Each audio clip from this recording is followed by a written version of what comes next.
Ponad 2 tygodnie temu miała miejsce trzecia rocznica wyjścia Pop Goalsa. Gra wyszła 26 czerwca 2016 oryginalnie. Z tej okazji dostaliśmy parę Pop Goalsowych rzeczy, takich jak demo Pop Goals Final.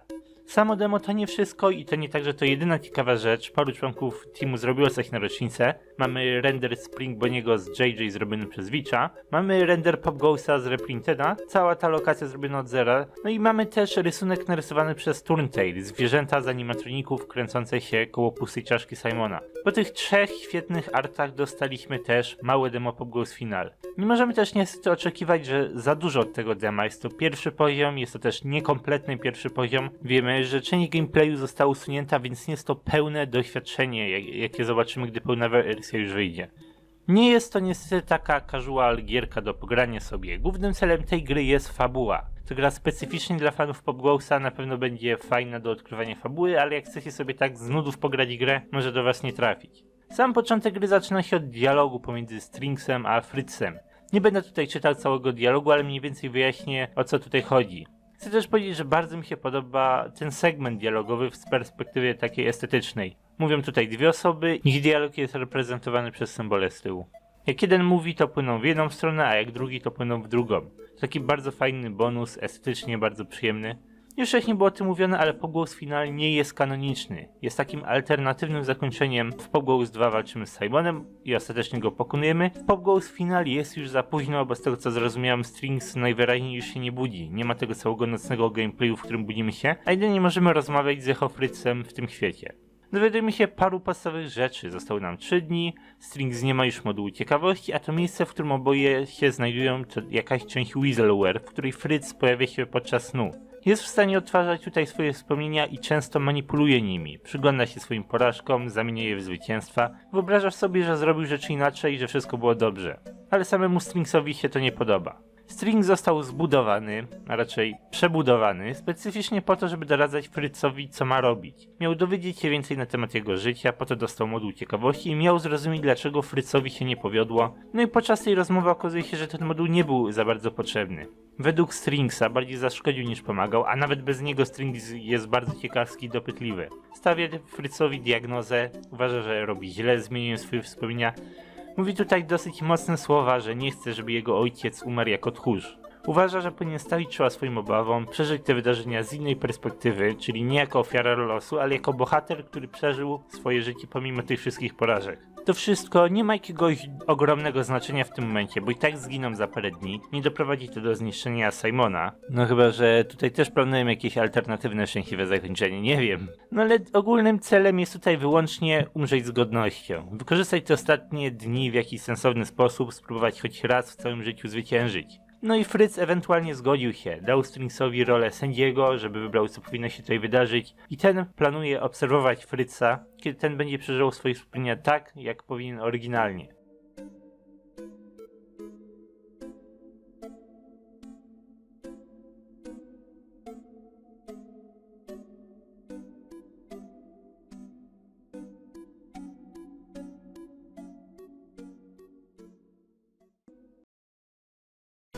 Pierwsze wspomnienie nazywa się Entering and Breaking, czyli na polskie wchodząc i niszcząc, coś w ten deseń. Znajdujemy się we Fredbear's Family Diner. Jak się okazuje, ten segment gry polega po prostu na przeklikaniu rzeczy, znalezieniu przedmiotów, które pomogą nam dojść do następnych części mapy. No i najpierw znajdujemy się na zewnątrz, jest noc, restauracja jest zamknięta.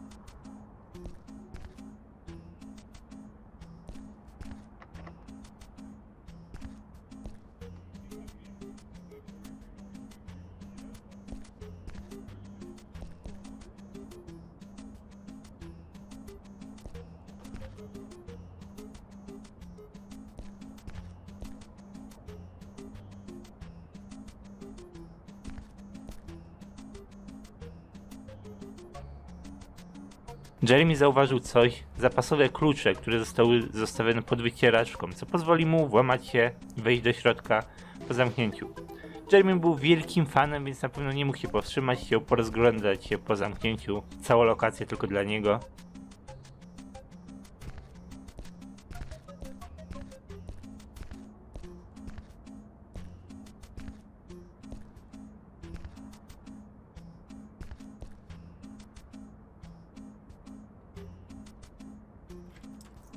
Wchodzimy do pokoju dla personelu i tutaj też możemy przepatrzeć wszystkie rzeczy. Mamy 4 listopada 1979 roku, co tutaj widać na kalendarzu. Po rozejrzeniu się łatwo też znaleźć drugi klucz. Ten klucz pozwoli nam wyjść z pokoju dla personelu i nie możemy go sobie wyciągnąć później.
Trafiamy następnie do pokoju kontrolnego, z którego pracownicy mogą kontrolować animatroniki Fredbeara, Spring Bonniego, no i też jest cały środkowy panel na światło. My nie możemy jednak zrobić nic takiego, bo oba te panele są zamknięte, możemy się co najwyżej im poprzyglądać. Dookoła na ścianach widać też masę rysunków, czyli taka typowa tradycja, która później pojawia się we wszystkich restauracjach Freddy's, najwyraźniej też tutaj we Fredbearsach.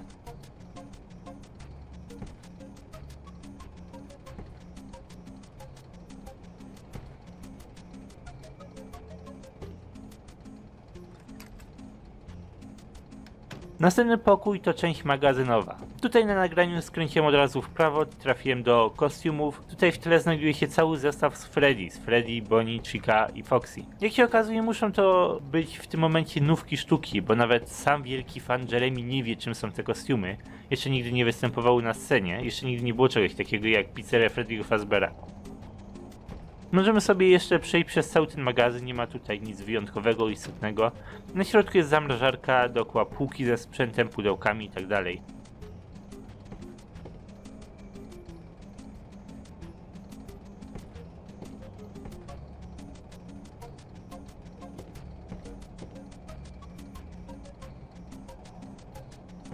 Teraz trafiamy do głównej sali, w której ludzie jedzą posiłki, dzieci się bawią, a animatroniki bawią wszystkich klientów. Możemy podejść na lewo do Fredbeara i zaraz na prawo jeszcze zobaczymy Bonniego. Tutaj pojawi się dosyć fajny segment, że podchodząc do jednego z robotów, przechodzimy w tryb renderu 3D, któremu możemy się przyjrzeć. Widzimy Fredbeara i marionetkę, ale z perspektywy Jeremiego, bardzo od dołu. Możemy przeskrolować cały render w górę, w dół, zobaczyć jak to rzeczywiście wyglądało. Jest to bardzo fajny render, bardzo fajny pomysł, wykonanie. Porządnie wygląda, możemy się temu przyjrzeć, jak to oryginalnie wyglądało. Ogólnie sama idea, na jaką wpadli z Fredbear's Family Diner, jest bardzo pomysłowa i rozbudowana, żeby powiedzieć, że stąd pochodzi marionetka, stąd pochodzi JJ, żeby pokazać w jakiś nietypowy sposób te dwie sceny, na których działały te animatroniki. Jest to bardzo fajny setup według mnie.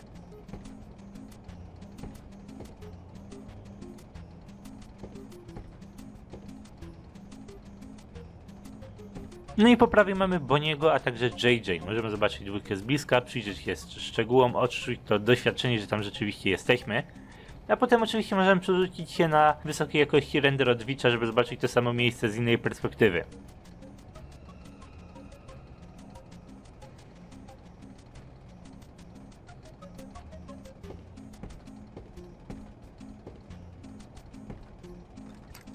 Ale idziemy dalej i zostaje nam ostatni pokój, który możemy przejrzeć. Kuchnia. Nie ma tutaj nic wybitnego, możemy się porozglądać, możemy zauważyć, że Fredbear's Family Diner się szanuje, wszystko jest tutaj pozmywane, więc nie są to te czasy, kiedy Freddy's nie szanuje pracowników i klientów. Nie wiem, czy Team Popgołsa będzie kontynuować ten żart dookoła Fazbear Entertainment w przyszłych epizodach z życia Jeremiego. No ale cóż, w kuchni znajdujemy trzeci klucz, musimy teraz znaleźć, do czego on prowadzi.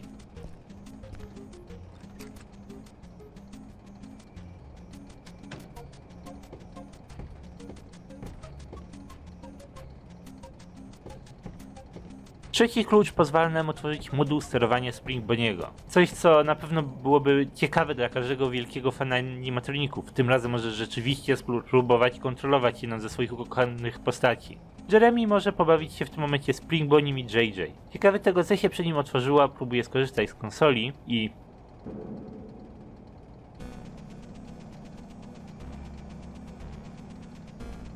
Coś się mocno rypło i ręka Bonniego poleciała do przodu taką tycią odrobinkę za szybko. Już ta jedna sytuacja jest przerażająca, bo Jeremy właśnie coś zepsuł. Na pewno nie spodziewał się, że stanie się tutaj coś poważnego, że tylko pobawi się chwilę po zamknięciu drzwi. Poleciał do głównej sali.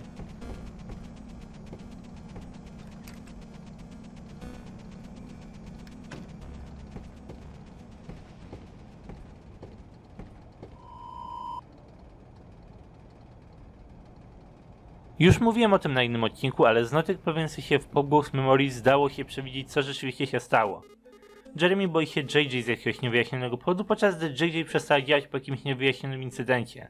Teoretyzowałem, że młody Jeremy wszedł na scenę, pobawił się guzikami i coś zepsuł. Ale teraz dostaliśmy już konkretną sytuację. Grzebał przy sprzęcie, ruszył Spring Bonnie w ten sposób, że zepsuł JJ.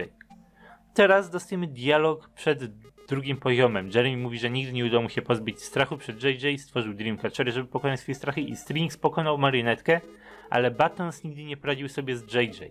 Gdy temu się nie udało, Jeremy porzucił całą ideę Dreamcatcherów. W tym dialogu kończy się cała gra, ale oczywiście w pełnej wersji pojawi się tutaj przejście do drugiego poziomu, taki dialog pomiędzy.